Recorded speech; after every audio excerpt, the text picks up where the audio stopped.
السلام عليكم ورحمة الله وبركاته. أهلا بكم حبايبي في أكلة هنية مع حلا. إن شاء الله النهاردة هنعمل الكبسة السعودي، هنقدم معاها سلطة الزبادي بالخيار، وهنقدم معاها سلطة الدقوس. بس لو عجبك الفيديو ياريت تدوسي لايك، كومنت حلو منك يشجعني، واشتركي في القناة وفعلي زر الجرس عشان يوصلك مني كل جديد. بس قبل ما نبدأ الفيديو نسمي الله ونصلي على رسولنا الكريم صلى الله عليه وسلم. أول حاجة اللحمة بتاعتي هنحط عليها معلقتين من توابل الكبسة صغيرين، معلقتين صغيرين من توابل الكبسة، وهنتبلها بالشكل ده.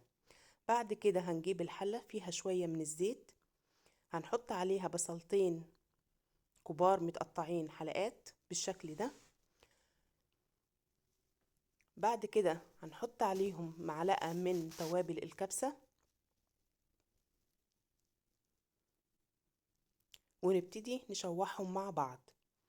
عايزة البصلة تاخد لون حلو، نقلب بالشكل ده. اي ده اللون الحلو اللي احنا عايزينه. بعد كده هننزل باللحمة بتاعتنا، ونبتدي نشوح اللحمة مع البصل لحد ما اللحمة هي كمان هتاخد لون حلو معانا، تشويحة حلوة كده معقولة، يعني حوالي 5 دقايق نقعد نقلب فيها كده لحد ما بتاخد اللون الحلو. بعد كده هننزل بقرنين من الفلفل الحراق.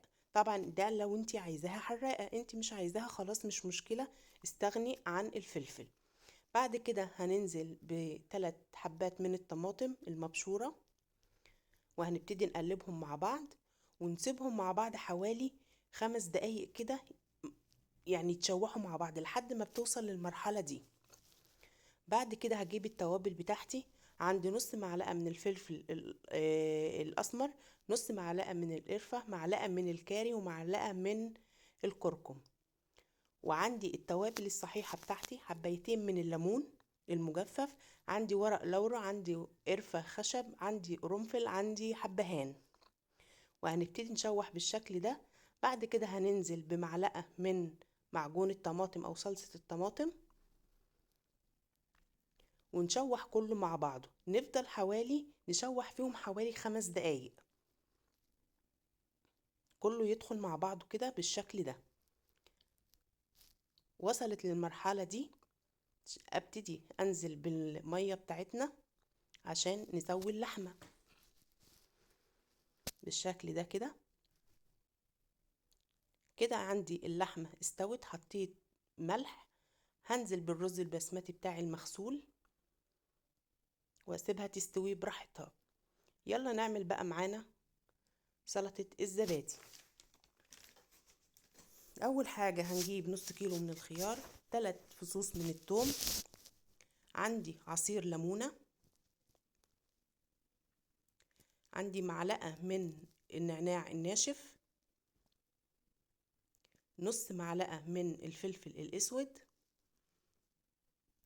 عندي الملح زي ما انت عايزة تبع ذوقك انت. بعد كده هننزل بعلبتين من الزبادي الكبار بالشكل ده، وهنبتدي نقلبها مع بعضيها لحد ما بتوصل للشكل ده. وكده بقت جاهزة عندي.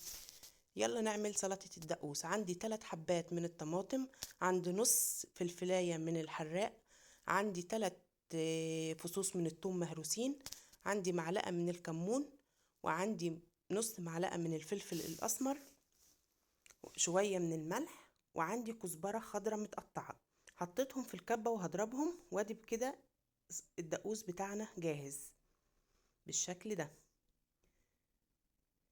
كانت الكبسة بتاعتنا استوت خلاص وحلوة، نجيبها عشان نقدمها. جبنا، يلا نقدم مع بعض سوا. ادي الكبسة، نطلع الكبسة ونحط اللحمة معاها كده بالشكل ده، ونوزعها عليه على الرز. نوزع اللحمة على الرز. ادي فلفل من الحراق بالشكل ده. نزين الطبق عندنا. ممكن عندي انا زينتها بالكزبرة الخضراء بيديله طعم وشكل جميل جدا. وبالهنا والشفا على قلبكم يا رب، ويا رب تعجبكم.